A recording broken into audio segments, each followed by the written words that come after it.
पश्चिम चंपारण के बेतिया मुफस्सिल थाना के चर्चित कांड संख्या 21/25 के मुख्य अभियुक्त अपने होटल और विद्यालय के में इश्तेहार चिपकाने के बाद बढ़े और पुलिस के दबिश के कारण बेतिया मुफस्सिल थाना क्षेत्र के सरेंडर किया, जहां बेतिया सदर एसडीपीओ विवेक दीप अपने कस्टडीज में लेकर बयान दर्ज कराने न्यायालय ले गए। इस संबंध में बेतिया एसपी ने प्रेस कॉन्फ्रेंस कर बताया कि पीनू ने पुलिस दबिश के बाद सरेंडर किया। उनके घर इश्तेहार चिपकाने के बाद उसकी कुर्की जब्ती की जाती, जिसके डर से पुलिस के सामने उसने सरेंडर किया है। एसपी ने बताया कि पीनू एक अपराधी है, उसके पिस्टल का पुलिस लाइसेंस से निरस्त करने के लिए डीएम को लिखा जाएगा।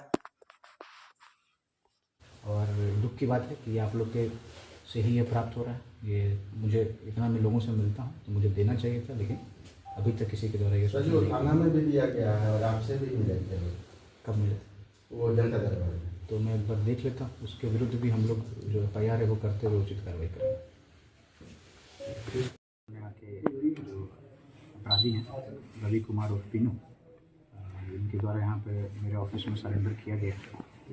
और जैसा कि आप देख रहे हैं कि विगत कुछ दिनों से हम लोग लगातार इस पर लगे हुए थे।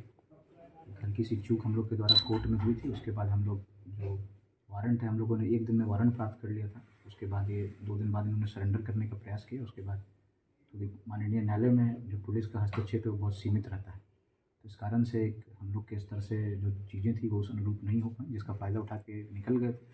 लेकिन उसके पश्चात हम लोग निरंतर इनके विरुद्ध छापेमारी कर रहे थे। कल हमारी टीम नेपाल भी गई थी, परसा एसपी से भी मैंने संपर्क किया था।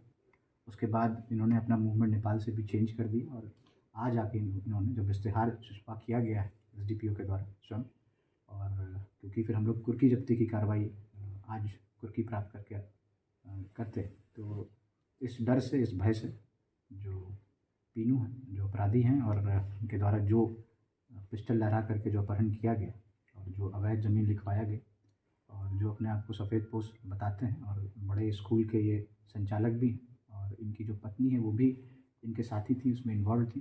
अब हम लोग जो पिस्टल है उसकी रिकवरी का प्रयास कर रहे हैं। वो जैसे ही रिकवर होगा आप लोगों को सूचना हम लोग के द्वारा दे दी जाएगी। मैं आपको बताना चाहूँगा कि पिछले जब से ये प्रकरण शुरू हुआ है 6-7 दिनों से निरंतर पुलिस अधीक्षक और अनुमंडल पुलिस अधिकारी, सारे एसएचओ जो टाउन के एसएचओ हैं, अन्य मेरी डीआईयू टीम, सभी लोग निरंतर प्रयास कर रहे थे। दिन रात हम लोगों ने एक कर दिया था और इसी की के बदौलत आज यह सफलता हम लोग को प्राप्त हुई।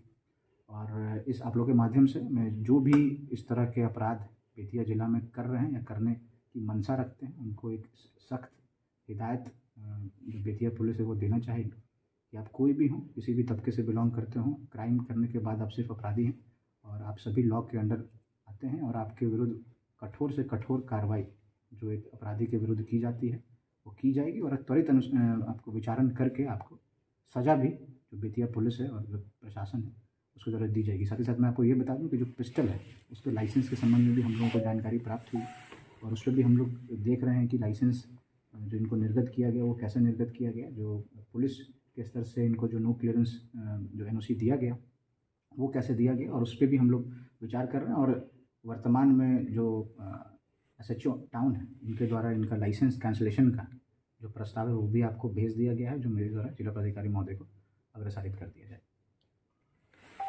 बेतिया टाउन में शंकर बस